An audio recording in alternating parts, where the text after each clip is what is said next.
नमस्कार आप सभी को, स्वागत है चैनल कॉम्प्लेक्स केमिस्ट्री में। और इम्पोर्टेंट क्वेश्चन की सीरीज में आज हमारे पास है sample paper number 4। Most important question है, 95 नंबर लाने के लिए है, जिनको पास भी होना है एटलीस्ट उनके लिए भी ये सीरीज है, ताकि वो साइंस पढ़े और ये साल तो निकाल ले कम से कम अपना। ठीक है, चलिए सैंपल पेपर नंबर 1 का पहला क्वेश्चन, सैंपल पेपर नंबर 4 का पहला क्वेश्चन करने जा रहे हैं। देखिए दिया हुआ है सेक्शन ए। ठीक है, क्वेश्चन नंबर 1 है, जिंक पीस को अगर हम प्लेस करते हैं इनमें से जो 4 टेस्ट ट्यूब है उनके अंदर, तो बताइए क्या चेंज आपको, किसमें आपको कलर का चेंज देखने के लिए मिलेगा।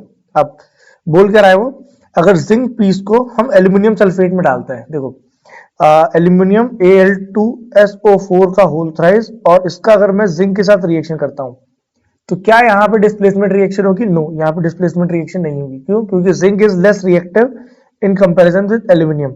इसके हिसाब से जिंक सल्फेट का रिएक्शन जिंक के साथ, तो क्या ये पॉसिबल रिएक्शन है? नहीं, ये पॉसिबल रिएक्शन नहीं है। उसके बाद दिया है आयरन सल्फेट, मतलब FeSO4, इसका रिएक्शन अगर मैं कराऊंगा जिंक के साथ तो क्या बनाएगा? ZnSO4 और निकल जाएगा आयरन बाहर। तो yes, it is a possible reaction. And copper sulphate and zinc अगर आपस में रिएक्शन करेगा तो बनाएगा बनाएगा जिंक सल्फेट ZnSO4 और कॉपर हो जाएगा बाहर। Yes it is a possible reaction because all these two, iron and copper, they are less reactive than zinc, that's why. So यहाँ पे हमारे पास जो थर्ड और फोर्थ है वो एक सही ऑप्शन है, तो बी वाला इज अ करेक्ट ऑप्शन। ठीक है, चलिए, which of the following processes involves a chemical reaction, बताइए इसमें से कौन सा केमिकल रिएक्शन है? Keeping petrol? नहीं, ये तो नहीं है बिल्कुल भी। Storing oxygen and pressure under the gas cylinder? नहीं। Liquefaction of air? नहीं, फिजिकल प्रोसेस है। Heat the copper wire, copper wire को हीट करना, ये दिया हुआ है। ठीक है, question number 3, name the substance on treatment with chlorine yield bleaching powder. मान लीजिए ऐसा कोई केमिकल जो क्लोरीन से रिएक्शन करके ब्लीचिंग पाउडर देता है ना, तो मतलब वो हमारे पास क्या है? CaOH का होल ट्वाइस। देखिए ऐसे CaOH का होल ट्वाइस अगर ये रिएक्शन करता है क्लोरीन गैस के साथ, इट गिव्स CaOCl2। ठीक है, एक मिनट, होल ट्वाइस ऐसे बाहर आएगा, CaOCl2 ब्लीचिंग पाउडर यहाँ से बनाता है। ठीक है, तो ये ऑप्शन CaOH का whole twice is the correct option. ठीक है, चलिए आगे बढ़ते हैं। Which of the following gas is used in welding and cutting the metals, इसमें से कौन सी गैस यूज होती है वेल्डिंग और कटिंग के लिए? तो हमारे पास इथीन जो गैस है, इथाइन सॉरी, ETHYNE। ठीक है, इथाइन जो गैस है इसका केमिकल फॉर्मूला होता है CH triple bonded with CH, ये इथाइन गैस है। ये इसको हम लिख सकते हैं C2H4, ये C2H2 है ना, ये इथाइन गैस है, ये गैस यूज होती है वेल्डिंग में। चलिए एग्जांपल नंबर 5, हमारे पास एक मेटल है, मेटल का अगर रिएक्शन कर रहा हूं मैं H2SO4 से, तो ये बनाएगा अपने पास M2SO4 और साथ में हाइड्रोजन गैस यहां से निकल जाएगी। ठीक है, तो यहाँ पे कौन सी गैस निकल रही है? हाइड्रोजन गैस निकलती है बेटा। मेटल से कभी भी एसिड रिएक्शन करे तो हाइड्रोजन गैस निकलती है। चलिए question number 6, before keeping any eatable to the jar, Riya always keep CaCl2। कोई भी खाने वाली सामान रखने के लिए जो रिया है वो क्या करती है? CaCl2 ये सामान पहले वहां पे रख देती है। क्यों रखती है? क्योंकि जो CaCl2 मतलब कैल्शियम क्लोराइड है वो मॉइस्चर को एब्जॉर्ब कर लेता है। ठीक है, चलिए आगे बढ़ते हैं। Which of the following is a correct representation, इसमें से कौन सा करेक्ट रिप्रेजेंटेशन है? सुनो, नाइट्रोजन है, नाइट्रोजन है। नाइट्रोजन के आउटरमोस्ट शेल पे कितने इलेक्ट्रॉन है? 5, 1 2 3 4 5, ये नाइट्रोजन के आउटरमोस्ट शेल पे 5 इलेक्ट्रॉन है। ठीक है, और यहां से भी नाइट्रोजन के आउटरमोस्ट शेल पे 1 2 3 4 5। अब क्यों ऐसे ही क्यों लगाया है, ऐसे क्यों नहीं लगा दिया? क्योंकि देखो नाइट्रोजन जो है ना उसके आउटरमोस्ट शेल पे 3 इलेक्ट्रॉन की कमी है, तो 3 इलेक्ट्रॉन आपस में शेयर करेगा, दैट्स व्हाई हमने ऐसा लगाया। तो ये option B is a correct one है ना, ऑप्शन नंबर जो बी है ये सही है। चलिए क्वेश्चन नंबर 7 पे पढ़ते हैं। देखिए लिखा हुआ है, give the given figure is demonstrate on an experiment to show the carbon dioxide is essential for the process of photosynthesis. उसने ये बोला कि फोटोसिंथेसिस के लिए कार्बन डाइऑक्साइड जो गैस है वो बहुत ज्यादा एसेंशियल है। बताइए यहाँ पे एक सब्सटेंस रखा हुआ है, यहाँ पे ये कौन सा सब्सटेंस है जो कि यहाँ पे रखा हुआ है? ठीक है, तो ये सब्सटेंस हमारे पास है पोटेशियम हाइड्रोक्साइड। ऐसा क्यों? क्योंकि जो पोटेशियम हाइड्रोक्साइड है ये कार्बन डाइऑक्साइड गैस को एब्जॉर्ब कर लेता है। जब ये कार्बन डाइऑक्साइड गैस को एब्जॉर्ब कर लेगा तो फोटोसिंथेसिस का प्रोसेस नहीं हो पाएगा, है ना। जब फोटोसिंथेसिस का प्रोसेस नहीं हो पाएगा, so that carbon dioxide is essential for that, और वो प्रोसेस नहीं हो पा रहा है। क्यों नहीं हो पा रहा है? क्योंकि पोटेशियम हाइड्रोक्साइड ने सारा का सारा कार्बन डाइऑक्साइड को क्या कर लिया? एब्जॉर्ब कर लिया। चलिए नेक्स्ट बढ़ते हैं। In human male the chromosome paired perfectly except one, these unpaired chromosomes are, ये कौन सा अनपेयर्ड क्रोमोसोम है? देखो हमारे पास जो मेल गैमेट्स, जो मेल क्रोमोसोम्स होते हैं, सेक्स क्रोमोसोम होते हैं, वो एक्स और वाई होता है, मतलब एक्स और वाई। और ये परफेक्टली पेयर्ड नहीं होते हैं, मतलब जो एक्स क्रोमोसोम होता है वो बड़ा होता है, वाई क्रोमोसोम छोटा होता है। तो ये एक्स और वाई वाले जो क्रोमोसोम है, ये तो मतलब third and fourth option, third and fourth पहला वाला, ठीक है, ये करेक्ट आंसर है इसका। चलिए आगे बढ़ते हैं। Select the barrier method. Barrier method बता दीजिए कौन सा है। बैरियर मेथड में दो आता है, कैप्स या कॉन्डम्स। तो यहाँ पे कॉन्डम्स दिया है नहीं, तो cap are the correct answer. चलिए, alternative form of gene is called. Alternate form क्या है जीन का, देखिए मैं बता रहा हूँ। मतलब अल्टरनेटिव फॉर्म क्या होता है, जैसे मान लीजिए एक क्रोमोसोम यहाँ पे दिया हुआ है और एक क्रोमोसोम यहाँ पे दिया है, और अल्टरनेटिव मतलब मान लीजिए एक सेम टाइप के जीन, एक जीन यहाँ पे है सामने, एक जीन यहाँ पे है सामने, जो आपस में बॉन्ड बनाएगा, ठीक है। तो ये जो दो जीन्स हैं, ये एक दूसरे के अल्टरनेटिव है। मतलब मान लो यहाँ पे अगर किसी की बॉडी के कलर की बात हो रही है, यहाँ पे भी बॉडी के कलर की बात हो रही है ना, स्किन के कलर की बात हो रही है। तो ये एक दूसरे के क्या है, अल्टरनेटिव जीन है। और ये अल्टरनेटिव जीन को हम क्या बोलते हैं, alleles. They are alleles to each other. तो option number D is the correct answer. चलिए next, how does gaseous exchange take place in the woody plant. देखो वुडी प्लांट के अंदर गैसियस कैसे एक्सचेंज होता है, वो लेंटिकल से होता है, ठीक है, बाकी सबसे नहीं होता। ये तो रूट हेयर्स तो रूट में रहेगा, एंड स्टीम हेयर्स तो ठीक है स्टेम में ही है। एपिडर्मल जो होता है वो तो लीफ के अंदर होता है। जो हमारे पास टेंटिकल्स है वो वुडी प्लांट्स के अंदर होता है। चलिए, एक टोस्टर है, 4000 वॉट का है, और 110 वोल्ट पे चल रहा है, ठीक है। उसकी रेटिंग दी हुई है, रैंकिंग दी हुई है 4A। Find the electron drawn पर सेकेंड। वो बोल रहा है कि पर सेकेंड मतलब कितना करंट फ्लो हो रहा है। तो power is equal to voltage into current. तो करंट निकालना होगा तो पावर अपॉन में वोल्टेज। पावर कितना दिया हुआ है, 4000, और वोल्टेज कितना दिया हुआ है, 110। इससे काट दिए, इसको काटोगे तो कितना आ जाएगा, 36.36, ठीक है। ये करंट की वैल्यू आ गई। तो कितना एम्पियर करंट आ रहा है, 36.36 एम्पियर करंट आ रहा है। चलिए नेक्स्ट देखते हैं। 60 वाट का एक इलेक्ट्रिक बल्ब है, 4 घंटे चल रहा है। 100 वाट का इलेक्ट्रिक बल्ब है, 5 घंटे चल रहा है। बताओ 30 दिन तक कितना ये मतलब इलेक्ट्रिसिटी लेगा। तो सुनो, दो है, मतलब दो 60 वाट के हो गए, 60 प्लस 60, तो ये हो गया 120। कितने घंटे के लिए चल रहा है, 4 घंटे के लिए चल रहा है, इंटू 4। कितने दिन के लिए चल रहा है बेटा, 30 दिन के लिए चल रहा है, तो इंटू 30 इज इक्वल टू, निकालते हैं अभी आंसर। ये कितना दिया है, 3 दिया है, 3 दिया है 100 वाट का, मतलब 100 प्लस 100 प्लस 100, कितना आ गया 300। 300 कितने घंटे के लिए चल रहा है, 5 घंटे के लिए, 30 दिन। तो इंटू कर लो, 4 3 12, 12 12 जा 144 और 00 ये आ गया, और 3 5 जा 15, और 15 3 45, 4 5, और ये आ गया अपने पास 3 0। अब इसको हमको क्या करना है, पूरे को क्या कर लेंगे, हम ऐड कर लेंगे। तो 0 0 4 9 4 1 5 5 आ रहा है, ये आ गया। तो अच्छा हाँ ठीक है, ये तो वॉट में ना, तो 5 9 4 0 0। अच्छा 3 1 2 3 डिजिट के बाद एक पॉइंट लगा दो तो ये किलो में आ जाएगा। तो अपने पास आ रहा है 59.4 किलो वॉट आर, ठीक है। चलिए क्वेश्चन नंबर 15 हमारे पास दिया गया है कि एक 20, एक मिनट में कलर चेंज कर लूँ इसका, चलो एक मिनट रुक जाओ, कौन सा कलर, ब्लू ले लेते हैं। चलो, बोल रहा है कि ग्रास की जो एनर्जी है वो 20 यूनिट है, डियर की जो एनर्जी है वो 2 यूनिट है, और जो लायन की एनर्जी है वो 0.2 यूनिट है। ये हमारे पास 3 यूनिट्स है, कौन सा लॉ है ये। देखो जो एनर्जी है वो यूनिडायरेक्शनल फ्लो करती है, और ये जो हमारे पास लॉ है ये लिंडमैन्स का लॉ है। सो ये जो हमारे पास थर्ड ऑप्शन है that is the correct one, ठीक है। चलिए आगे बढ़ते हैं। Which of the following group contain only biodegradable items. इसमें से किसके पास सिर्फ बायोडिग्रेडेबल आइटम्स है। तो देखो ग्रास एक बायोडिग्रेडेबल चीज है, सड़ जाती है। फ्लावर भी सेम है, लेदर भी सेम है, सड़ जाता है। ग्रास, वुड, प्लास्टिक, तो प्लास्टिक तो भाई नॉन बायोडिग्रेडेबल है, तो ये तो काट दो।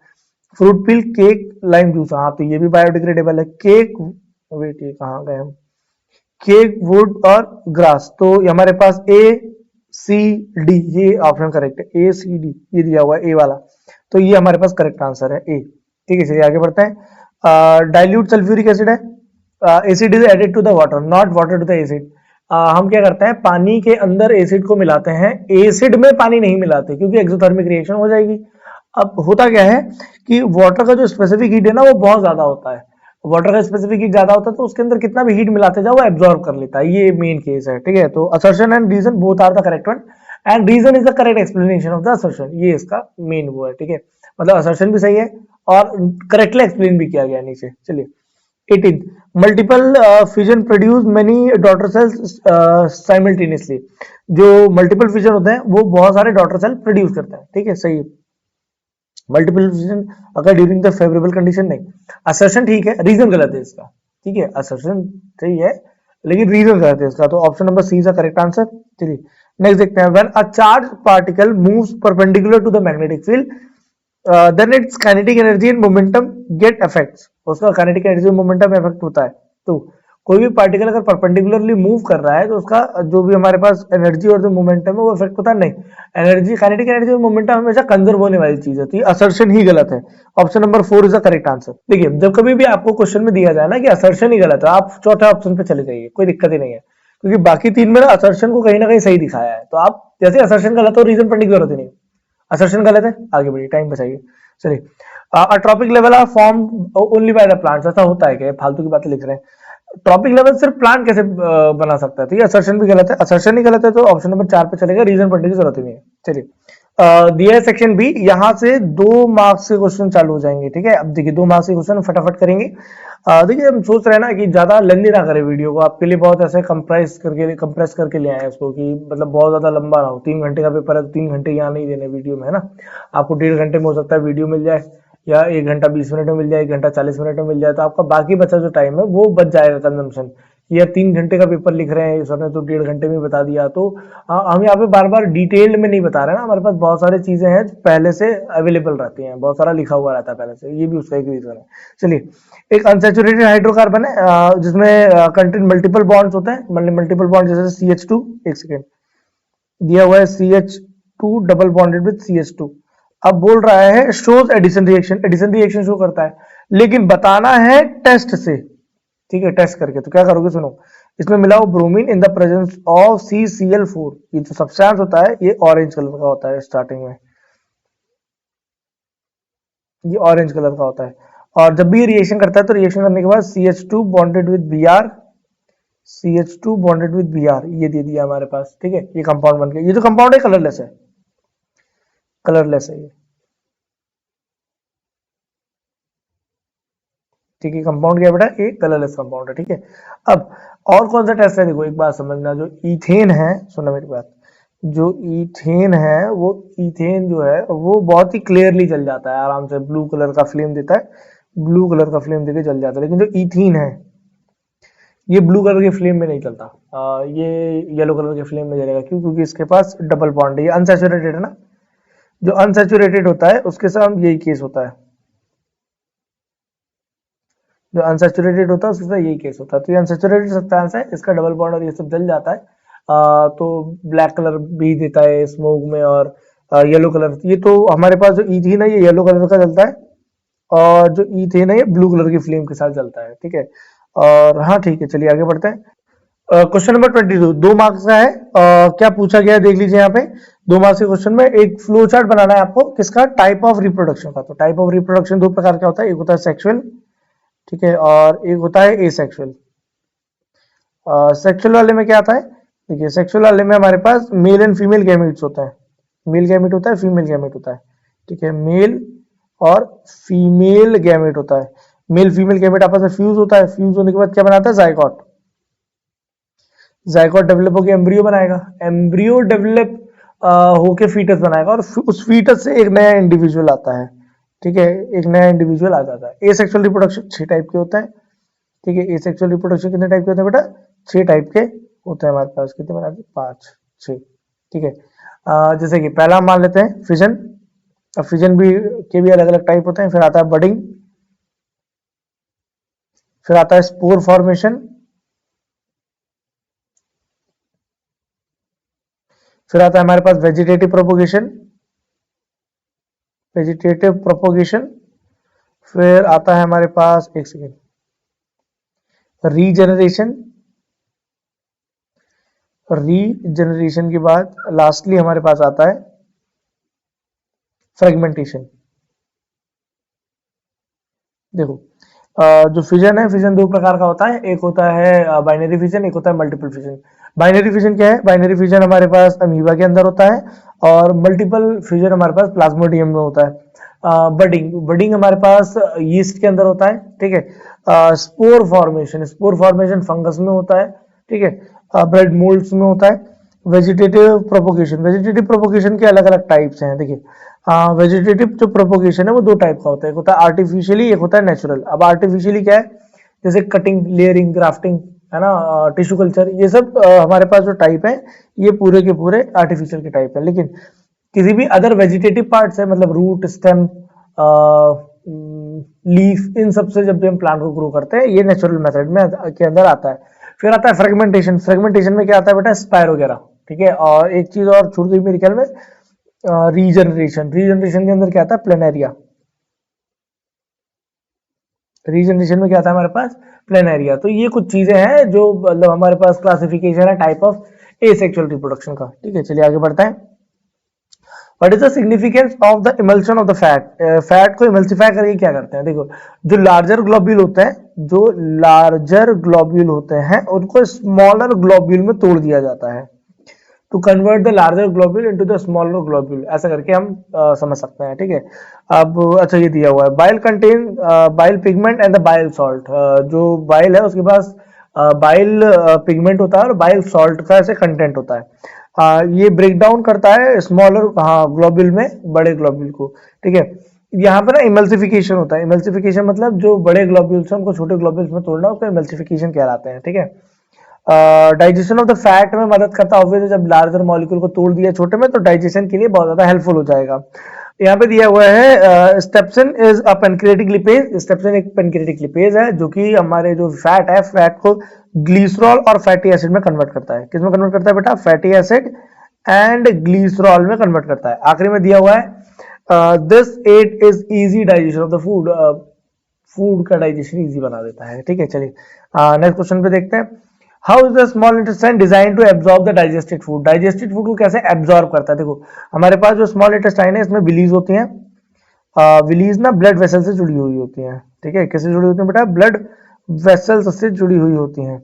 जैसे ये ब्लड वेसल से जुड़ी हुई रहती हैं, ये ब्लड वेसल से जुड़ी हुई होती है, तो जो भी जो विलीज हैं ये larger larger surface area provide करते हैं। लार्जर सरफेस एरिया प्रोवाइड करते हैं for the absorption of the food, food के एब्जॉर्प्शन के लिए। ठीक है, जैसे फूड एब्जॉर्ब होता है और उसको सीधे हम कहाँ लेके चले जाते हैं, ब्लड वेसल्स के अंदर। ब्लड वेसल्स में ब्लड होता है और ब्लड में वो सर्कुलेट हो जाता है। ठीक है, तो inner lining of the small intestine has number of microscopic finger like projection called villi which increase the surface of the absorption। absorption का surface बढ़ा देती है। richly supplied with the blood vessels which transport the absorption of the food each and every cell। it is utilized to obtain energy and repair the old tissues। और पुराने tissues को भी repair करने का काम करता है। ठीक है, चलिए question number 24। An object of 3 centimetre height is placed 2 centimetre from the convex lens और उसका फोकल लेंथ हमें दिया हुआ है 12 centimetre. Find the nature, position and the height of the image. तो देखिए कुल मिला के हमारे पास एक कॉन्वेक्स लेंस है। कॉन्वेक्स लेंस के सामने 3 मीटर का ऑब्जेक्ट है और उसका फोकल लेंथ दिया हुआ है 12, मतलब फोकल लेंथ यहाँ तक 12 है, तो इसका जो कर्वेचर है वो हमारे पास आ जाएगा 24। ठीक है, जो ऑब्जेक्ट रखा है वो यहाँ कहीं रखा है और एक रह जाएगी parallel to the principal axis. ये F1 है, ये 2F1 है, 2F1 है, ये F2 है और ये 2F2 है। एक रे जाएगी parallel to the principal axis और फोकस से गुजरेगी और एक रे जाएगी फोकस से and get parallel to the principal axis. तो जो इमेज है वो कहाँ बन रहा है, एक सेकेंड, जो इमेज है वो कहाँ बन रही है, बियॉन्ड 2F2। ठीक है, अब यहाँ पे जो ऑब्जेक्ट है वो 3 सेंटीमीटर हाइट का है। ठीक है, फोकल लेंथ सब दिया हुआ है। Find the position and the height of. ठीक है, तो पोजीशन कहाँ है, बियॉन्ड बियॉन्ड 2F2। ठीक है, हाइट ऑफ द इमेज हमें निकालना है। नेचर क्या है, नेचर है रियल एंड इन्वर्टेड। जो इमेज है वो रियल है लेकिन इन्वर्टेड मतलब उल्टी इमेज बन रही है। ठीक है, हाइट ऑफ द इमेज हमें निकालना है, तो सुनिए सबसे पहले फोकल लेंथ लगा लेते हैं। एफ इज इक्वल टू 1 में वी माइनस 1 में यू। तो फोकल लेंथ कितना दिया हुआ है, फोकल लेंथ दिया हुआ है 12, 1/v। वी कितना दिया हुआ है हमें निकालना है और ऑब्जेक्ट तक की हाइट क्या दी हुई है 20, तो वो भी लेफ्ट साइड में इसलिए माइनस का। तो 1/v is equal to 1/12 minus 1/20। 12 और 20 का एलसीएम लेंगे तो क्या होगा, 12 और 20, 2 बार में 6, 2 बार में 10, 2 बार में 3 और ये 5, 3 बार में 1, 5 कम 5, 15, 30, 60, 12 में से 60 चला गया तो कितना बचेगा 5 और बचेगा 3, तो 1/v is equal to 5 minus 3 आ जाएगा 2/60, ठीक है। और v ये 2 से काटा तो आ गया 30, तो v अगर ऊपर जाएगा तो 30 भी ऊपर जाएगा, तो v की इमेज की वैल्यू आ गई 30, तो ये v आ गया 30। चलिए आगे बढ़ते हैं, एक सेकंड। अब हमें यहाँ पे निकालना है हाइट ऑफ इमेज। तो देखिए मैग्निफिकेशन क्या होता है, height of image by height of object, ठीक है। And magnification is minus v by u is equal to H I by H O, मतलब height of image by height of object. v कितना दिया हुआ है हमारे पास, जो v है उसकी वैल्यू आ रही है 30, जो u है ना, u का वैल्यू कितना है, एक सेकेंड, जो u है u का वैल्यू कितना दिया हुआ है 20, ठीक है। हाइट ऑफ इमेज, इमेज का हाइट कितना दिया हुआ है, इमेज का हाइट हमारे को हमको निकालना है, ठीक है। और ऑब्जेक्ट का हाइट कितना दिया हुआ है 3, तो जो से ये काट दिया 3 से, ये क्या है 9/2 और एच आई, तो ये 4.5 का हो जाएगा, और अपोजिट मतलब नीचे की डायरेक्शन में है इसीलिए ये माइनस का आ रहा है। चलिए नेक्स्ट क्वेश्चन देखते हैं। हमारे पास क्वेश्चन नंबर 25 दिया हुआ है,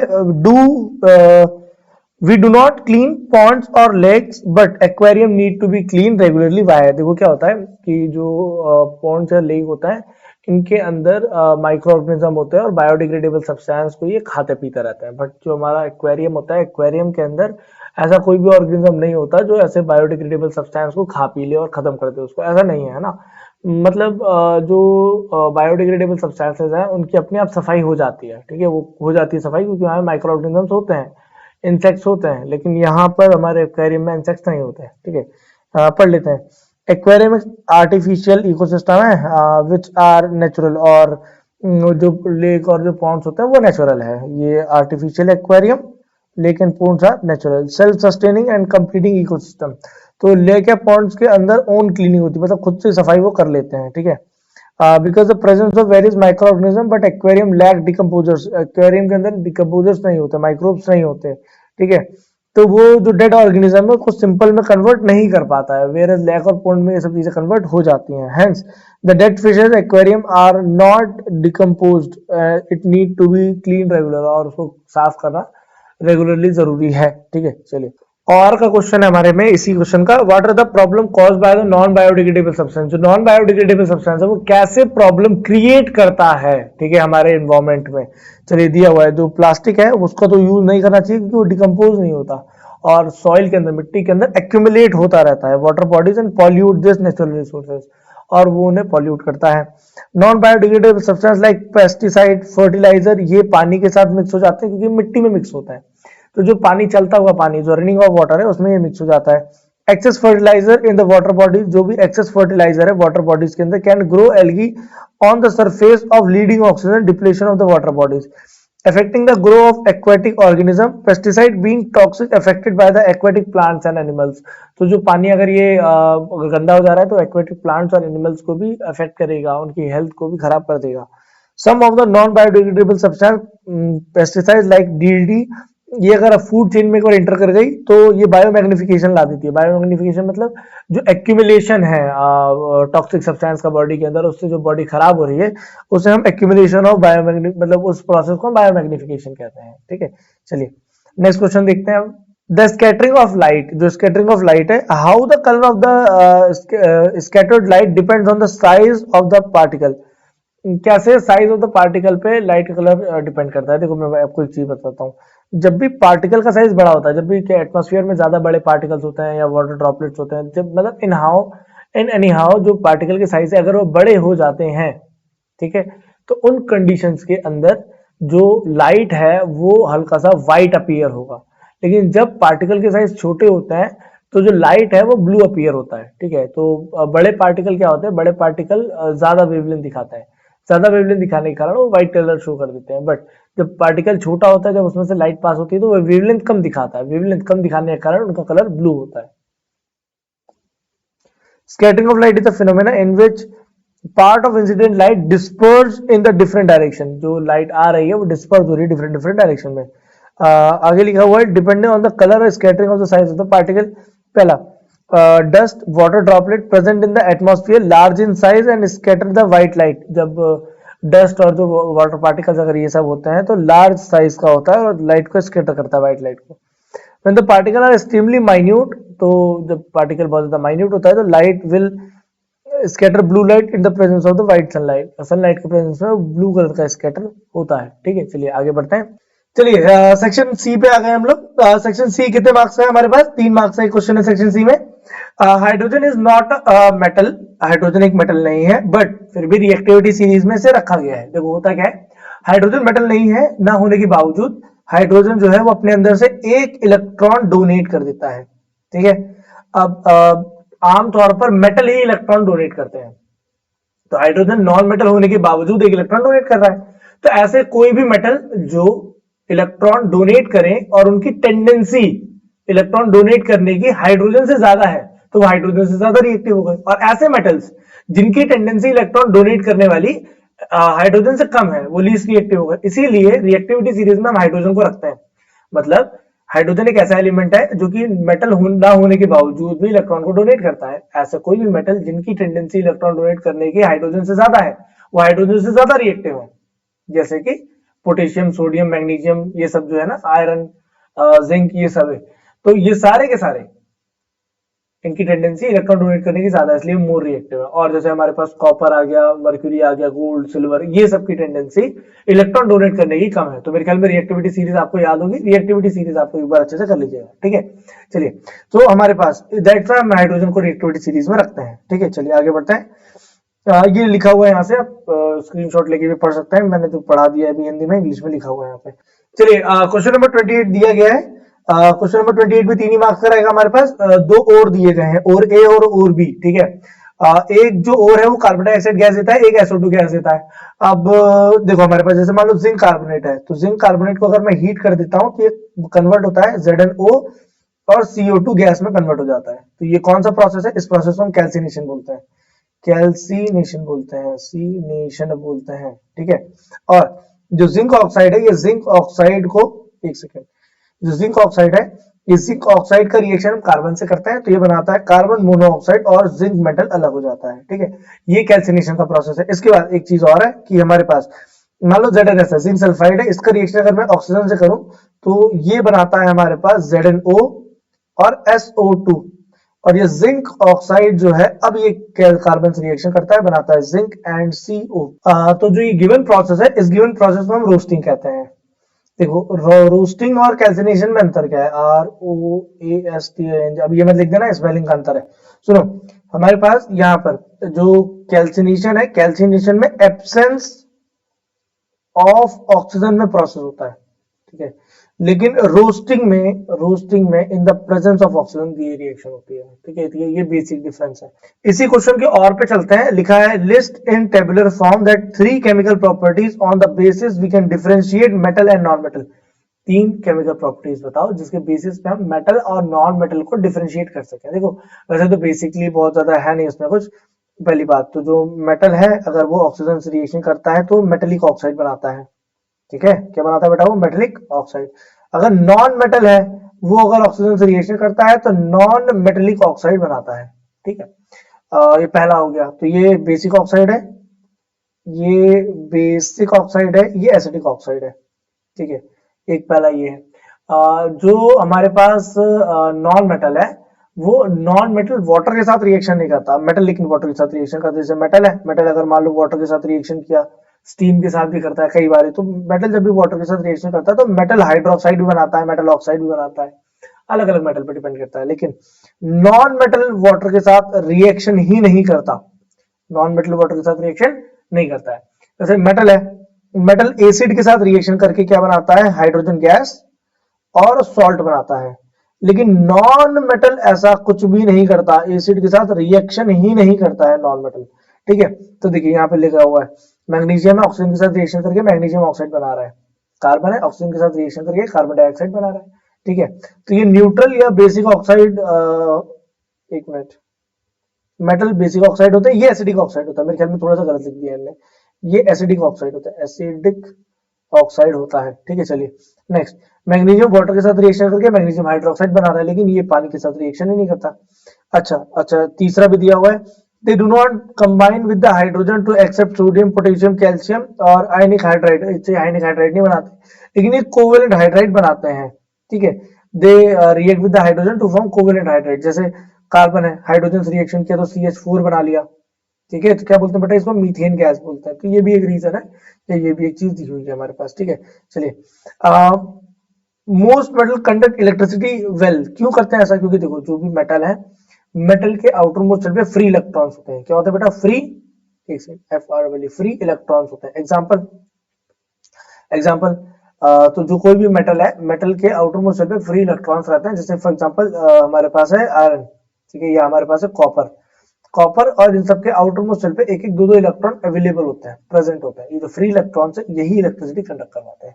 चलिए, नेक्स्ट दिया हुआ है the reaction of the iron oxide is with the aluminium. अच्छा, जब भी आयरन ऑक्साइड, मतलब चलिए मैं यहाँ लिख देता हूँ Fe2O3 अगर ये एल्यूमिनियम से रिएक्शन करेगा, Fe2O3 अगर एल्यूमिनियम से रिएक्शन करेगा तो ये बनाएगा Al2O3 और आयरन अलग हो जाएगा, ठीक है, इसको बैलेंस कर लिया हमने।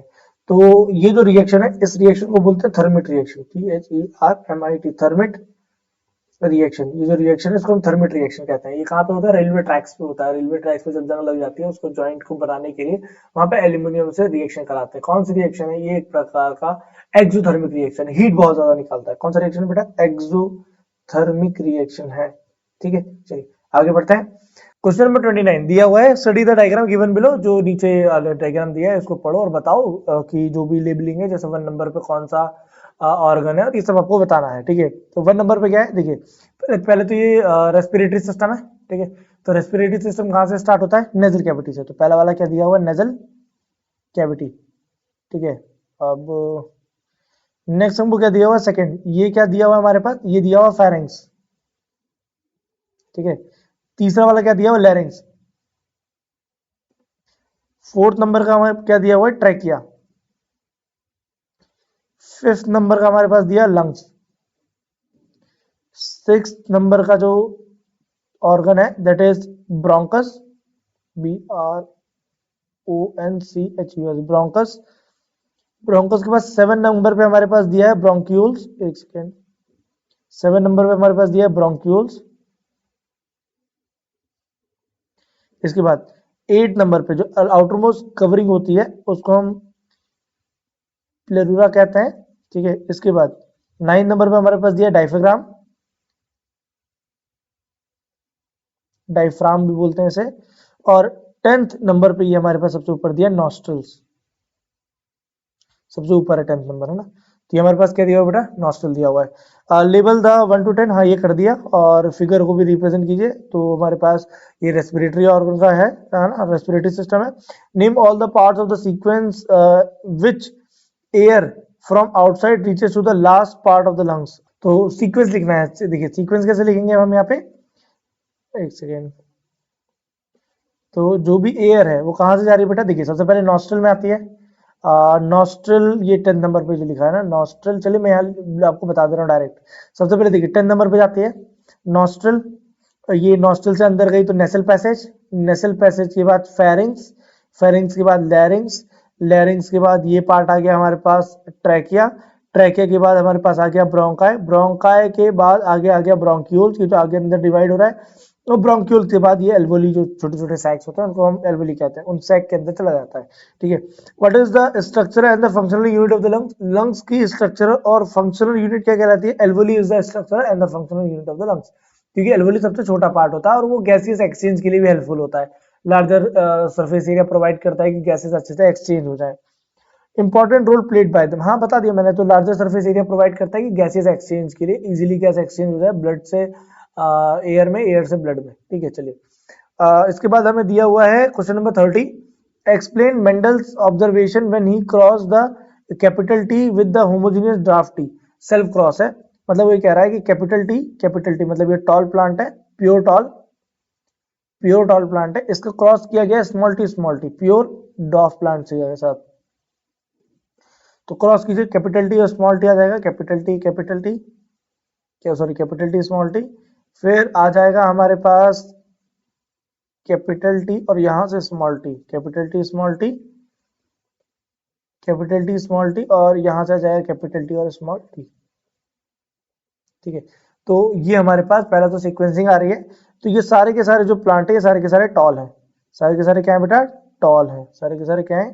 टॉल। और सारे के सारे क्या दिए हैं यहाँ पे? टॉल दिए हुए हैं। ठीक है, तो चारों प्लांट जो है वो टॉल प्लांट है।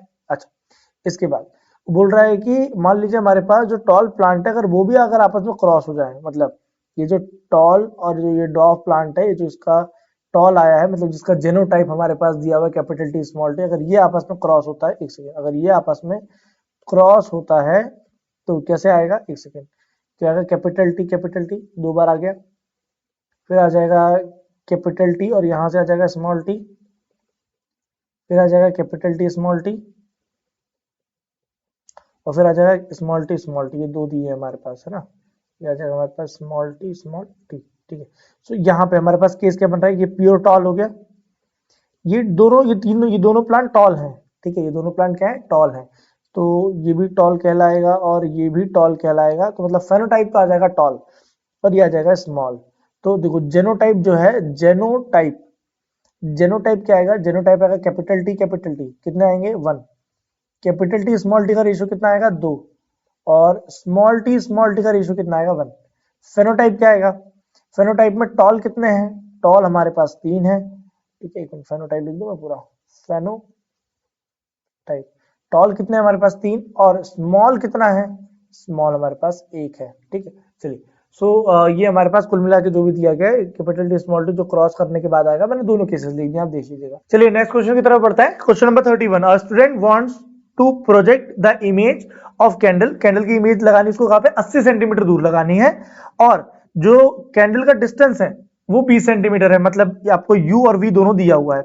बताइए कौन से टाइप का मिरर है? भाई ये कॉनकेव मिरर है, कॉनकेव मिरर है। ठीक, चलिए इसके बाद मैग्निफिकेशन पूछा है। What is magnification? Magnification is height of image by height of object या distance of image by distance of object. तो डिस्टेंस ऑफ इमेज क्या है? इमेज है 80। अच्छा, ये सेंटीमीटर नहीं बेटा, ये मीटर है। एक सेकंड, ये मीटर है, मेरे ख्याल में थोड़ा सा गलत हो गया, तो ये आ जाएगा मीटर और नीचे आ जाएगा 20 मीटर। ये काट देंगे तो कितना आ जाएगा आपके पास? मैग्निफिकेशन 4। इसके बाद क्या दिया? Distance of object from the image. क्या डिस्टेंस ऑफ इमेज और ऑब्जेक्ट के बीच का डिफरेंस कितना है? तो यहाँ पे एक मिनट, ये आ जाएगा आपके पास डिस्टेंस। अगर आपको निकालना है तो आप क्या करेंगे? -80 में से -20 कर देंगे, तो कितने का डिफरेंस है? -80 + 20 दैट इज 60। 60 का डिफरेंस है। -60 लिखिए या 60 मीटर भी लिख देंगे तो भी कोई दिक्कत नहीं है। कुल मिला के जो डिस्टेंस है उसमें 60 का डिफरेंस है। ठीक, चलिए नेक्स्ट क्वेश्चन की तरफ बढ़ते हैं। चलिए क्वेश्चन नंबर 33, एक आपको ये डायग्राम दिया हुआ है यहाँ पे। इस डायग्राम से आपको इफेक्टिव रेजिस्टेंस निकालना है, मतलब टोटल नेट रेजिस्टेंस निकालना है, करंट निकालना है बैटरी का, और बताना है कितना वोल्टेज लगेगा 5 रजिस्टर से। 5 रजिस्टर मतलब यहां से कितना वोल्टेज जाएगा। ठीक है, देखते हैं। तो पहले तो रेजिस्टेंस निकालिए, तो 1/R इज इक्वल टू, देखिए क्या क्या आएगा रेजिस्टेंस, पहले देख लेते हैं। एक सेकंड, देखिए ये रेजिस्टेंस, ये यहां ऐसे लगा हुआ है नॉर्मली, तो ये सीरीज में पहला 5, ये आपस में पैरेलल में, अरे ये देखिए ना, ये 10, 4 और 6 ये आपस में पैरेलल में, और एक ये लगा हुआ है हमारे पास यहाँ पे। तो क्या करना है सुनिए, पहले पैरेलल वाला निकाल लेते हैं। तो R पैरेलल वाला, तो देखिए क्या आ जाएगा अपने पास? 1/10 प्लस, ये आपस में सीरीज में है, सीरीज में तो 6 और 4 कितना आ जाएगा? ये कुल मिला के 10। तो ये 1/10 ये भी आ गया। तो रेजिस्टेंस कितना आ जाएगा अपने पास? एलसीएम लेंगे तो आ जाएगा 2/10, 2/1, 1/R इज इक्वल टू 2 से 10 काटा तो 1/5, तो रेजिस्टेंस आ गया 5। ठीक है, तो इसका रेजिस्टेंस आ रहा है 5। अब ये अपन ने इफेक्टिव रेजिस्टेंस निकाली। इफेक्टिव रेजिस्टेंस मतलब होता है पैरेलल वाले का रेजिस्टेंस निकालना। इफेक्टिव रेजिस्टेंस किसका होता है बेटा? पैरेलल वाले का। तो पैरेलल में जो भी था, PARALLEL, पैरेलल वाले का रेजिस्टेंस हमें निकालना, तो ये हमने निकाल लिया। ठीक है, इसके बाद कह रहा है current drawn from the battery, कितना करंट निकल रहा है बैटरी से, तो उसके लिए अपने को क्या करना पड़ेगा? पूरा रेजिस्टेंस निकालना पड़ेगा, नेट रेजिस्टेंस। ठीक है, तो नेट रेजिस्टेंस कैसे निकालेंगे? तो नेट रेजिस्टेंस निकलेगा, देखिए नेट रेजिस्टेंस निकालना पड़ेगा, तो क्या आ जाएगा? R1 प्लस जो बीच वाला पूरा है R इफेक्टिव प्लस प्लस हमारे पास आ जाएगा R3। R1 कितना है? 5, ये कितना आ रहा है हमारे पास? 5, R3 कितना आ रहा है? 10। तो टोटल नेट रेजिस्टेंस कितना हो जाएगा? 20 हो जाएगा। तो ये आ गया अपने पास नेट रेजिस्टेंस 20। अब कोई बोलेगी बताओ वोल्टेज कितना आ रहा है, कहां से आ रहा है वोल्टेज? वोल्टेज हमारे पास पहले वाले में कितना आ रहा है, तो देखो बेटा V इक्वल टू कितना होता है? IR।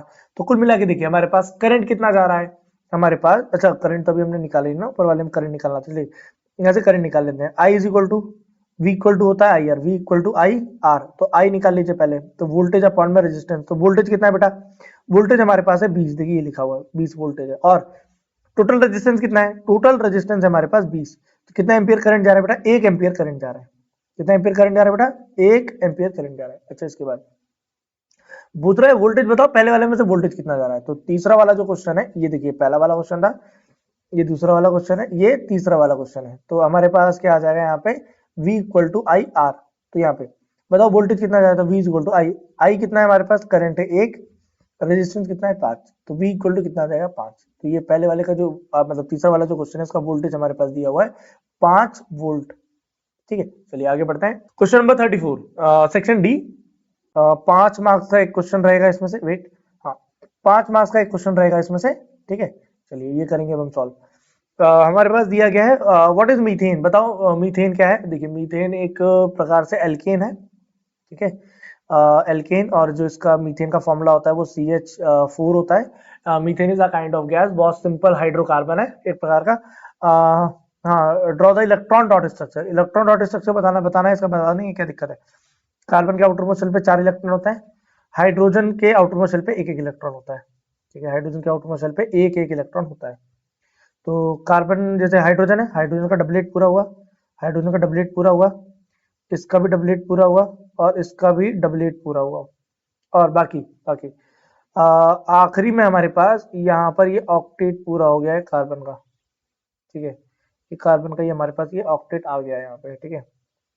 चलिए, तो draw it electron dot structure, name the type of bond formed in this compound, कौन सा बॉन्ड बन रहा है भाई, कोवेलेंट बॉन्ड बन रहा है, क्यों बन रहा है कोवेलेंट, देखो क्योंकि कार्बन और एक मिनट VALENT कोवेलेंट ना, जो कार्बन है और जो हाइड्रोजन है इनके ये दोनों ही नॉन मेटल है, नॉन मेटल के बीच में कोवेलेंट बॉन्ड बनता है, नॉन मेटल के बीच में कौन सा बॉन्ड बनता है बेटा, कोवेलेंट बॉन्ड बनता है। Why such compound are the poor conductor of electricity, क्योंकि यहाँ पे फ्री इलेक्ट्रॉन्स नहीं होते, फ्री इलेक्ट्रॉन्स नहीं होते हैं, फ्री इलेक्ट्रॉन्स कैसे आएंगे, अगर आयनिक बॉन्ड होता तो बॉन्ड टूट जाता, बॉन्ड टूटता तो फ्री इलेक्ट्रॉन्स होते, फ्री इलेक्ट्रॉन्स होते तो कंडक्टिविटी होती, ठीक है, तो यहाँ पे बॉन्ड टूटते नहीं है, ये डिसोसिएट या आयनाइज नहीं होता, आयनाइज न होने की वजह से इसकी जो कंडक्टिविटी है वो बहुत ज्यादा कम होती है, ठीक है, या होती ही नहीं, इलेक्ट्रिकल कंडक्टिविटी नहीं होता। लो मेल्टिंग बॉइलिंग पॉइंट, क्योंकि लो मेल्टिंग बॉइलिंग पॉइंट इसलिए क्योंकि वीक बॉन्ड्स होते हैं, कैसे बॉन्ड होते हैं बेटा, ये वीक बॉन्ड्स होते हैं, वीक बॉन्ड होने की वजह से इनमें लो टेम्परेचर पे बॉन्ड टूट जाते हैं और ये मेल्ट हो जाता है या बॉइल हो जाता है इजीली, सो ये भी एक इसका रीजन है। What happen when this compound burn with the oxygen, अगर ये मान लीजिए ऑक्सीजन के साथ रिएक्शन करे तो क्या होगा, जब भी ऑक्सीजन के साथ रिएक्शन करेंगे तो कार्बन डाइऑक्साइड और वाटर बनाएंगे, जैसे मान लो मीथेन है, मीथेन ऑक्सीजन के साथ रिएक्शन किया तो बनाएगा carbon dioxide CO2 plus water H2O, balance कर लीजिए, बैलेंस करने पे कितना आ रहा है हमारे पास, 4 हाइड्रोजन आ रहा है, तो ये 2 लगा दिया हमने, तो मेरे ख्याल में बैलेंस है, कोई दिक्कत नहीं है, ठीक है। तो हमारे पास यहाँ पर ये कार्बन डाइऑक्साइड वाटर और साथ में लाइट निकालता है, लाइट और हीट कह सकते हैं आप, साथ में लाइट या हीट एनर्जी भी निकलती है, ठीक है। तो ये ओवरऑल हमारे पास इसका आंसर था। चलिए और में भी दिया हुआ है, ये कुछ कंपाउंड लिखे, इन कंपाउंड्स के आपको शायद नाम बताने हैं, हाँ नाम बताने हैं, कितना कार्बन है देखिए बेटा, 1 2 3, 3 कार्बन है, मतलब प्रोप एन, प्रोप एन में से ई हटा दीजिए, जैसे ई हटाएंगे तो OH आ जाएगा, मतलब प्रोपेन ओल आ जाएगा ये, ठीक है। अब इसके बाद ये वाला कंपाउंड देखिए, 1 2 3, 3 है, मतलब प्रोप एन, ठीक है। अब प्रोपेन में से ये जो हमारे पास COOH है ना, ये ओइक एसिड है, ओइक मतलब प्रोपेन ओइक एसिड, मतलब ये हमारे पास कार्बोक्सिलिक एसिड है, प्रोपेनोइक एसिड कहते हैं। अच्छा ये वाला देखिए, 1 2 3, 3 मतलब प्रोपेन, और प्रोपेन की जो Cl लगा है, Cl को बोलते हैं क्लोरो, क्योंकि ये प्रीफिक्स ही लगता है हमेशा, हमेशा कैसा लगता है बेटा, ये प्रीफिक्स, जो भी हेलोजन ग्रुप है हमेशा प्रीफिक्स से लगेगा, तो इसका नाम आ जाएगा क्लोरोप्रोपेन। या अब देखो सीधी सी बात है, अगर आप कॉमन नेम लिखना चाहते हो तो कॉमन नेम लिखोगे तो ये आ जाएगा आपके पास प्रोपाइल क्लोराइड, तो ऐसे सबके भी कॉमन नेम होता है, लेकिन मैंने यहाँ पे IUPAC नेम ही लिखा है, मैं IUPAC नेम ही लिख रहा हूँ, ठीक है। चलो नेक्स्ट, 1 2 3 कार्बन है, 3 कार्बन मतलब प्रोप एन, प्रोपेन में से ई हटा देंगे, ई हटाएंगे तो OH लगा है, OH लगा है तो ऑल आ जाएगा, प्रोपेन ऑल। अच्छा ये ई क्यों हटा रहे हैं, क्योंकि दो कभी भी दो वाउल साथ में नहीं आएंगे, दो वावल साथ में नहीं आएंगे, मतलब ई और ओ दोनों वावल है ना, इसलिए।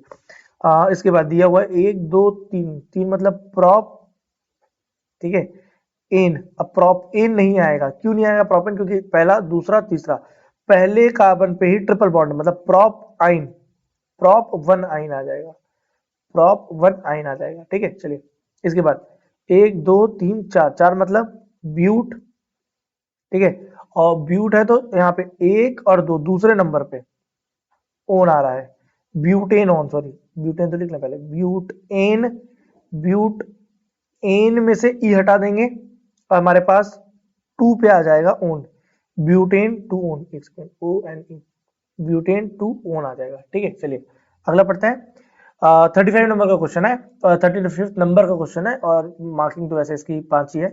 Pollen tube and style, differentiate करना है इसके बीच में। Fission and amoeba, fission in amoeba and Plasmodium में क्या, फिजन में क्या डिफरेंस है, फ्रेगमेंटेशन रीजनरेशन में क्या डिफरेंस है, budding in Hydra and bryophyllum में क्या डिफरेंस है, vegetative propagation and spore formation में क्या डिफरेंस है। ठीक है, चलिए आगे देखते हैं। चलिए हमारे पास आंसर है, पहला पॉलन ट्यूब देख लेते हैं, पॉलन ट्यूब और स्टाइल में क्या अंतर है। ठीक है, सुनो, स्टिग्मा से लेके नीचे तक जो ट्यूब जाता है जिसके अंदर पॉलन ग्रेन शिफ्ट होता है, ठीक है, वो स्टिग्मा से निकलता है, स्टाइल से होते हुए ओवरी तक पहुंचता है, उससे हम पॉलन ट्यूब कहते हैं। ठीक है, अब it transport the male gamete और वो पॉलन ग्रेन को ओव्यूल तक पहुंचा देता है। ठीक है,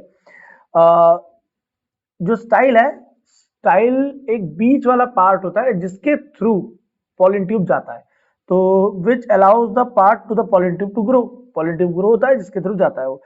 it attach the stigma and the ovary, stigma को ओवरी से जोड़ता है, मतलब 3 पार्ट होते हैं, स्टिग्मा स्टाइल ओवरी, देखिए ऐसा कुछ होता है। तो ऊपर वाला स्टिग्मा है, बीच वाला स्टाइल है, ये ओवरी है। ठीक है, तो स्टिग्मा से लेके ओवरी तक जो पाथ आके जुड़ता है उसे हम, जो पाथ आके जुड़ता है, एक सेकेंड, उसे हम पॉलन ट्यूब कहते हैं, लेकिन जो एरिया होता है ना, इस एरिया को स्टाइल कहते हैं। ठीक है, तो थोड़ा सा डिफरेंस है। फिजन इन अमीबा, अमीबा के अंदर जो फिजन होता है वो बाइनरी फिजन है, मतलब एक पेरेंट सेल 2 डॉटर सेल में डिवाइड हो जाता है, और साइज जो होता है वो कंपैरेटिवली पेरेंट सेल के बराबर ही होता है। लेकिन प्लाज्मोडियम में क्या होता है, प्लाज्मोडियम में मल्टीपल फिजन होता है, मतलब एक डॉटर सेल कई नंबर ऑफ, एक पेरेंट सेल कई नंबर ऑफ डॉटर सेल में डिवाइड होता है, एंड जो सेल है उसका साइज बहुत ज्यादा छोटा हो जाता है। ठीक है, ऐसा। फ्रेगमेंटेशन और रीजनरेशन में क्या अंतर है, देखिए फ्रेगमेंटेशन में हमारे पास एक मल्टी सेलुलर जो ऑर्गेनिज्म है वो डिवाइड हो जाता है 2 और मोर देन 2 स्मॉल फ्रेगमेंट्स में, लेकिन रीजनरेशन में क्या होता है, रीजनरेशन में जो होल ऑर्गेनिज्म है वो डिवाइड तो होता है लेकिन वो फिर से अपना शेप गेन कर लेता है। ठीक है, whole new organism from any body with the help of the special cell single segment following new individual, और वो नया इंडिविजुअल बन जाता है। ठीक है, वेजिटेटिव प्रोपोगेशन और स्पोर फॉर्मेशन में क्या अंतर है, देखो वेजिटेटिव प्रोपोगेशन में वेजिटेटिव पार्ट्स का यूज करते हैं, स्टेम लीफ रूट इन सब का यूज करके हम एक नया प्लांट बनाते हैं। ठीक है, it form asexual reproduction can be neutral और इंडक्टिव आर्टिफिशियली, या तो ये नेचुरली बनेगा या तो आर्टिफिशियली उसको बनाया जाता है। लेकिन spore formation is asexual method, non flowering plants होते हैं, parent plants are number of spores, इसके अंदर स्पोर्स होते हैं। यहाँ पे वेजिटेटिव प्रोपोगेशन में स्पोर नहीं होता, spore when fall on the land, जैसी जमीन पे गिरते हैं उनके पास एबिलिटी आ जाती है जर्मिनेट करने की, वो उस स्पोर से नए प्लांट्स को बना लेते हैं, ये फंगल कॉलोनीज बनाते हैं, मतलब फंगस लगता है जो, उसको ये स्पोर फॉर्मेशन फंगस के लिए होता है। ठीक है, budding in Hydra and bud of Bryophyllum, दोनों में क्या अंतर है,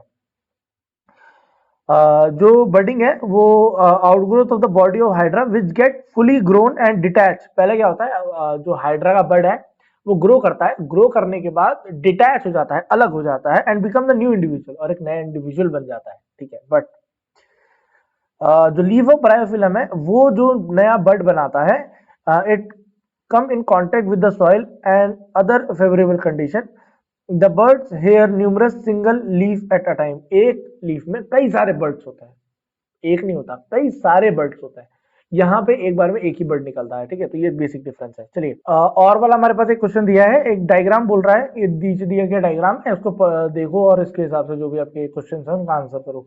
सबसे पहले बोला है सेंट्रल नर्वस सिस्टम में क्या क्या आता है, तो सेंट्रल नर्वस सिस्टम में हमारे पास 2 चीजें आती हैं, that is brain and spinal cord, मतलब जो भी हमारा सेंट्रल नर्वस सिस्टम है ये इन दोनों से मिलकर बना है, यही दोनों कोऑर्डिनेट करते हैं आपस में और हमारे पास जो भी आउटपुट है वो आता है ना। What is the function of the spinal cord? Spinal cord का मेन फंक्शन क्या है, काम क्या है स्पाइनल कॉर्ड का? देखिए स्पाइनल कॉर्ड करता क्या है कि ब्रेन तक मैसेज पहुंचाता है और ब्रेन से मैसेज लेके आता है, ठीक है। तो ये इसका मेन पर्पज है। और दूसरा पर्पज क्या है कि जो भी हमारे पास रिफ्लेक्स एक्शन है, रिफ्लेक्स एक्शन भी शो करता है। तो मेन काम क्या है बेटा? रिफ्लेक्स एक्शन शो कराता है, स्पाइनल रिफ्लेक्स एक्शन शो कराता है, ACTION है ना, ये शो करता है और मैसेज भेजता है from the brain and to the brain, brain को और ब्रेन से मैसेज को लेके आता है। स्पाइनल कॉर्ड को प्रोटेक्ट कैसे करते हैं? स्पाइनल कॉर्ड को प्रोटेक्ट करने के लिए वर्टिब्रल कॉलम, मतलब रीढ़ की हड्डियां होती है ढेर सारी, और उन रीढ़ की हड्डियों में एक लेयर होता है दैट इज कॉल्ड मेनिंजेस, ठीक है। मेनिंजेस का एक लेयर होता है, ये भी उसको प्रोटेक्ट करता है, ठीक है। तो ये दो चीजें हो गई। What from the peripheral nervous system? देखो पेरिफेरल नर्वस सिस्टम बनाने के लिए हमारे पास तीन नर्व्स होती हैं, ठीक है। कौन कौन सी होती है वो तीन नर्व्स? एक होती है स्पाइनल नर्व, क्रेनियल नर्व और विसरल नर्व, ठीक है। तीन तरीके की नर्व होती हैं जो कि पेरिफेरल नर्वस सिस्टम में काम करती है। पेरिफेरल नर्वस सिस्टम क्या है? ब्रेन और स्पाइनल कॉर्ड को छोड़ के जो भी नर्व्स हमारे पास बच रही हैं, वो सारी की सारी नर्व्स, वो सारी की सारी नर्व्स या वो पूरा का पूरा सिस्टम पेरिफेरल नर्वस सिस्टम में आता है। लास्ट में दिया हुआ है which type of nerves control and regulate the function of internal organ? देखो इंटरनल ऑर्गन जैसे मान लो हार्ट हो गया, डाइजेशन हो गया, है ना, लिवर का काम हो गया, किडनी का काम हो गया। लाइक किडनी और ये सब हम हमारे हाथों में है क्या? नहीं है, इनवॉलेंट्री एक्शन है। इनवॉलेंट्री मतलब जिसको हम कंट्रोल नहीं कर सकते, ठीक है। तो इनवॉलेंट्री एक्शंस को कौन कंट्रोल करता है? ऑटोनॉमिक नर्वस सिस्टम कंट्रोल करता है, ठीक है। ये सेल गवर्निंग नर्वस सिस्टम होता है। It functions control and regulate the function of the internal organ. जितने भी इनवॉलेंट्री एक्शंस है सारे एक्शंस ये दिखाता है। चलिए चलिए दिया हुआ है question number 36। Define the focal length. Focal length क्या है? कोई भी स्पेरिकल लेंस ले लो, कोई भी स्पेरिकल लेंस लो, स्पेरिकल लेंस से फोकल फोकस तक का F1 या F2 तक का जो डिस्टेंस होता है, उस डिस्टेंस को हम फोकल लेंथ कहते हैं। ये जो लेंथ है इसको हम फोकल लेंथ कहते हैं। इस लेंथ को हम क्या बोलते हैं बेटा? फोकल लेंथ कहते हैं, ठीक। चलिए इसके बाद लिखा है एक डाइवर्जेंट लेंस है। डाइवर्जेंट लेंस क्या होता है बेटा? कॉनकेव वाले को हम डाइवर्जिंग लेंस कहते हैं, ठीक है।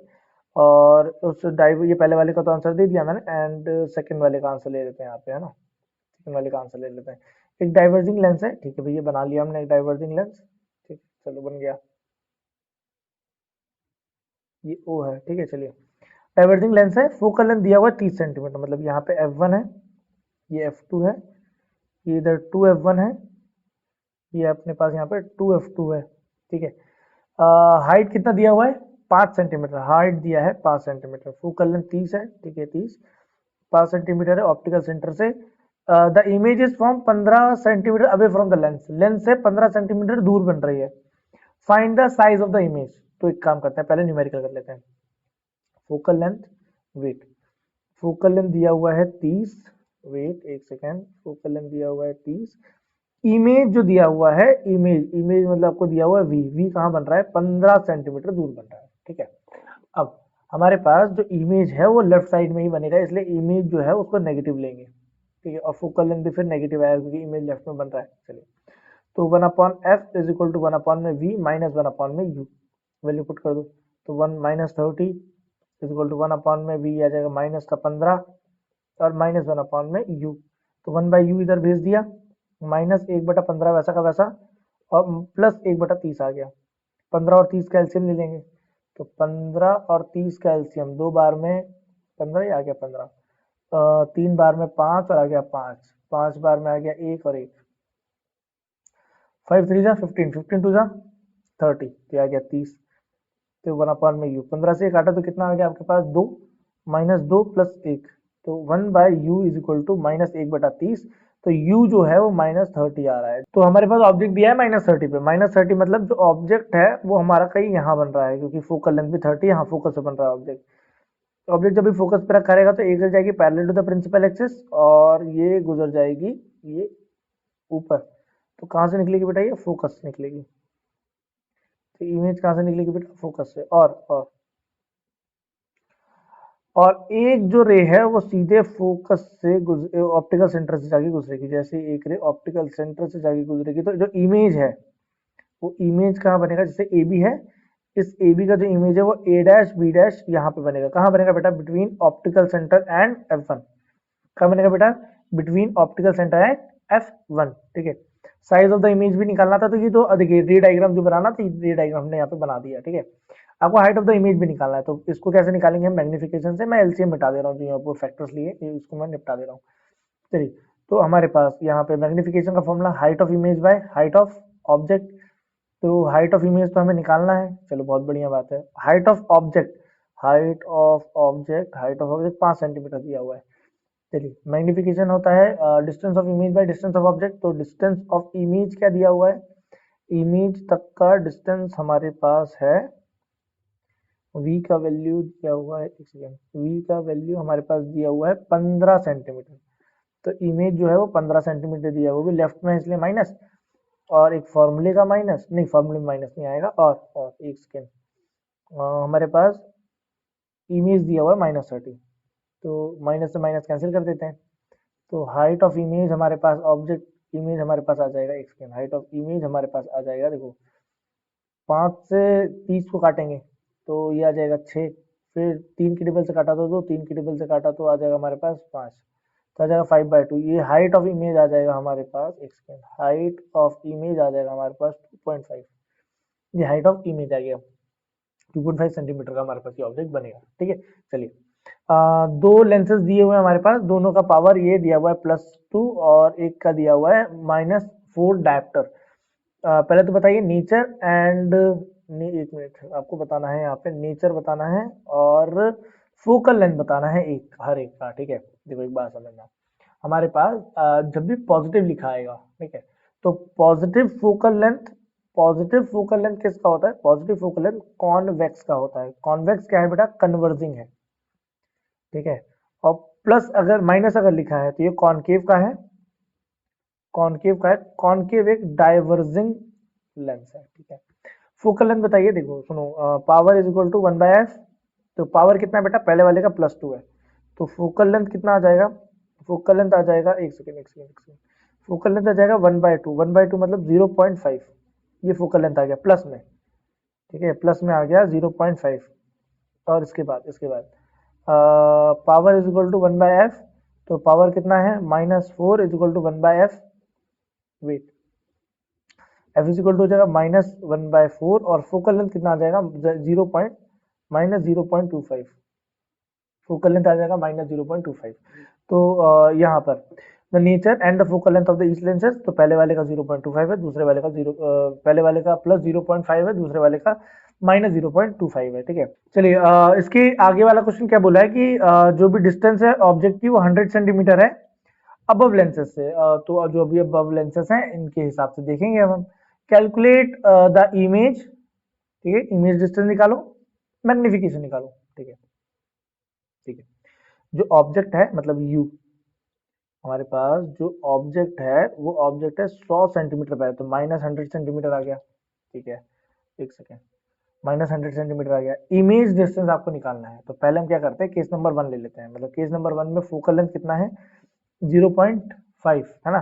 तो यहाँ पे पहले हम इसको, फोकल लेंथ जो है वो 0.5 मीटर में है, सेंटीमीटर में कन्वर्ट करो तो 50 सेंटीमीटर आ जाएगा। ये फोकल लेंथ आ गया, तो 1/में f इज इक्वल टू 1/में v माइनस 1/में u। फोकल लेंथ कितना दिया हुआ है? 50, तो आ जाएगा यहाँ पे 50, 1/में v पता नहीं, ये आ जाएगा +1/100। ठीक है, तो v कितना आ जाएगा? 1/v इज इक्वल टू कितना आ जाएगा? ये आ जाएगा 1/50 माइनस 1/100। ठीक है, तो एलसीएम लेंगे, 50 और 100 का एलसीएम 100 ही आएगा, तो आ जाएगा 2 - 1। तो अपने पास जो v है, v आ जाएगा आपके पास 2 - 1 आ जाएगा 1/100। तो v इमेज जो बनेगी वो 100 सेंटीमीटर दूर बनेगी। ठीक है, मतलब कर्वेचर पर रखा, कर्वेचर पे ही इमेज भी फॉर्मेशन होगा, ये कहना चाह रहा है वो। ठीक है, इसमें एक चीज और पूछा है कि बताइए मैग्निफिकेशन कितना होगा। तो magnification is height of image by height of object होता है, या distance of image by distance of, मतलब v बाय u भी होता है। तो v कितना है हमारे पास? 100, u कितना है? 100, लेकिन वो माइनस में है, तो यहाँ पे मैग्निफिकेशन आ जाएगा हमारे पास -1। ऐसे ही आप एक बार कॉन्वेक्स का भी निकाल के, कॉनकेव का भी निकाल के देख लीजिएगा। सेक्शन ई 4 मार्क्स का है, केस स्टडी या डेटाबेस स्टडी के क्वेश्चंस हैं। ठीक है, तो रीड द टेक्स्ट केयरफुली, बहुत सावधानी पूर्वक पढ़िए, पढ़ लो भाई। एसिडिक बिहेवियर है एसिड का due to the presence of H plus ion, they produce hydrogen ion in the presence of water. Polar solvent होते हैं, मतलब दो पोल्स में बांट देते हैं, प्लस और माइनस में। Property of water to help in weakening the bonds and ionise make them soluble, उनको सॉल्युबल कर लेता है। Acid and bases produce ion in the aqua solution. It may be noted that dry HCl gas जो है वो hydrogen solution chloride के साथ inorganic non-polar solvent like toluene benzene do not show acidic property. This is because the hydrogen chloride do not undergo ionize in the toluene. देखो like dissolve like एक बात होती है, मतलब पानी के अंदर HCl डिजोल्व होगा क्योंकि पानी में हाइड्रोजन आयन, पानी पोलर सॉल्वेंट है और वो हाइड्रोजन आयन को तोड़ देता है HCl के, लेकिन ये टॉलिन या किसी ऑर्गेनिक सॉल्वेंट में एसिड जाके डिजोल्व नहीं होता, क्यों? क्योंकि वो पोलर सॉल्वेंट नहीं है, ठीक है, इसलिए। The reason why HCl is splitting into the H plus and Cl minus due to the presence of water.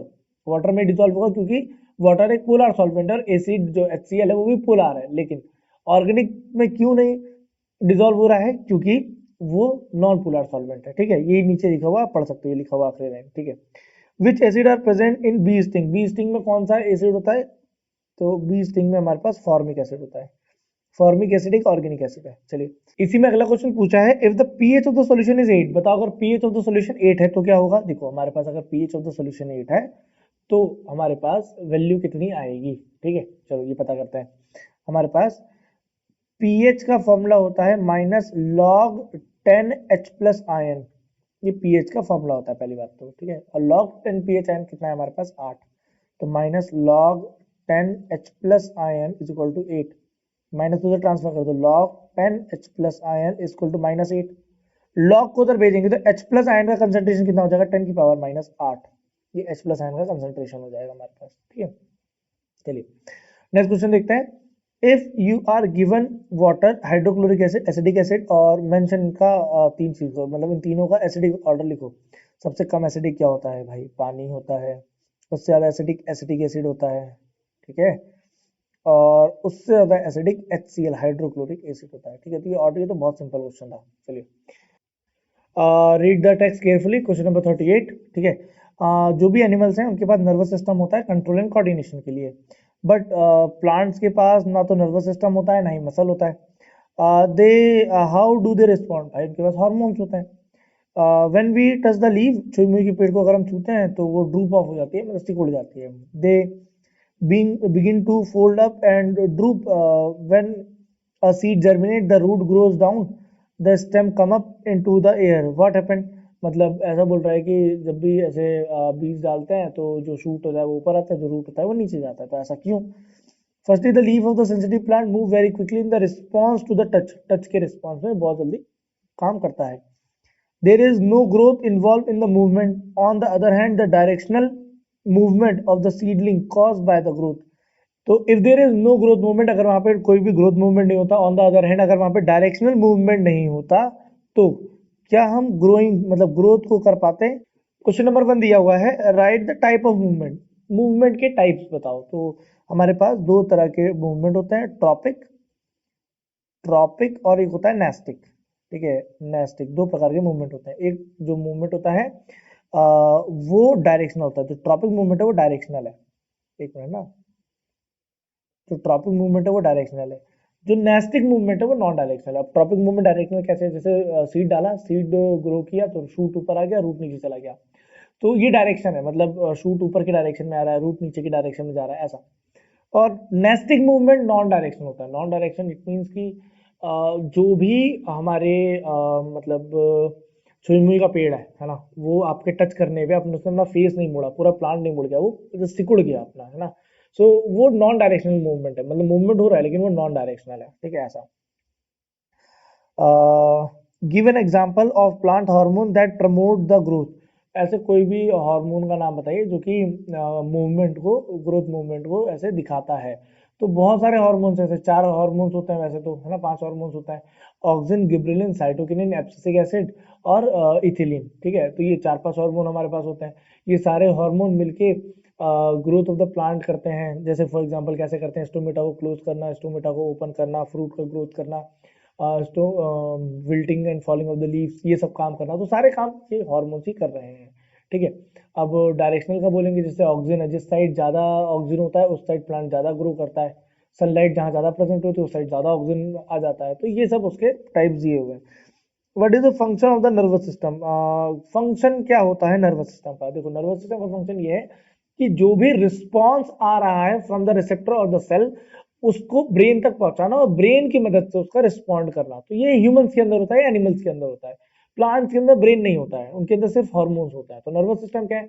जो हमारे नर्व सेल्स हैं, है ना, उन नर्व सेल्स के थ्रू ब्रेन को सिग्नल भेजना और वहां से रिस्पॉन्स लेना, ये नर्वस सिस्टम के अंदर आता है। चलिए क्वेश्चन नंबर हमारे पास इसका और में दिया हुआ है, how is the movement of the leaf sensitive plant different from the movement of the shoot toward the light? देखो जो शूट का मूवमेंट है ना टुवर्ड द लाइट, ये डायरेक्शनल मूवमेंट है। ठीक है, कैसा मूवमेंट है बेटा? ये डायरेक्शनल मूवमेंट है, मतलब एक डायरेक्शन में ये मूव करता है, डायरेक्शनल मूवमेंट है। और जो सेंसिटिव प्लांट्स होते हैं जो ये मूव कर रहे हैं, ये नॉन डायरेक्शनल मूवमेंट है, नॉन डायरेक्शनल मूवमेंट है। ठीक है, ये कौन सा मूवमेंट है बेटा? ये नॉन डायरेक्शनल मूवमेंट है। तो दो प्रकार के मूवमेंट होते हैं, डायरेक्शनल और non directional.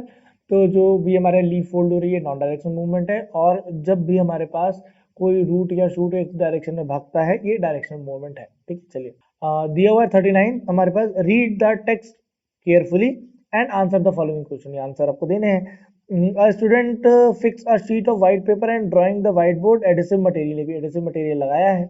She place a bar magnet, उसके नीचे उसने बार मैग्नेट रख दिया है, and sprinkler some iron filing, और उस पर आयरन फिलिंग को डाल दिया है। Using magnet of the salt sprinkler, जैसे सॉल्ट स्प्रिंकलर के अंदर आयरन के उसको भर के ऐसे करके फिलिंग्स को डाल के और ऐसे करके पूरे में लगा दिया उसने, है ना, छिड़क दिया ऐसे। On tapping the board gently he observe that the iron filing have arrange themselves in a particular pattern, एक पर्टिकुलर पैटर्न में उन्होंने आयरन फिलिंग्स को लगा लिया है। Draw the diagram of the pattern of the iron filing, iron filing का pattern लगाइए। तो कुल मिला के जैसे हमारे पास एक मैग्नेट है नॉर्थ पोल और साउथ पोल, नॉर्थ पोल से मैग्नेटिक फील्ड जो है वो साउथ पोल तक जाती है, तो ऐसे जो आयरन फिलिंग है वो अपने आप को इस तरीके से कुछ अरेंज कर लेता है। ठीक है, इस तरीके से कुछ आयरन फिलिंग अपने आप को अरेंज करता है। एक सेकंड, आयरन फिलिंग यहाँ पे कुछ इस तरीके से अपने आप को अरेंज कर लेता है। ठीक है, चलो हमारे पास नेक्स्ट दिया है, ड्रॉ द मैग्नेटिक पैटर्न, जो बार मैग्नेट डिफाइन करे मैग्नेटिक फील्ड लाइंस को। तो ये नॉर्थ पोल है, ये साउथ पोल है, मैग्नेटिक फील्ड नॉर्थ से निकलती है और साउथ तक जाती है।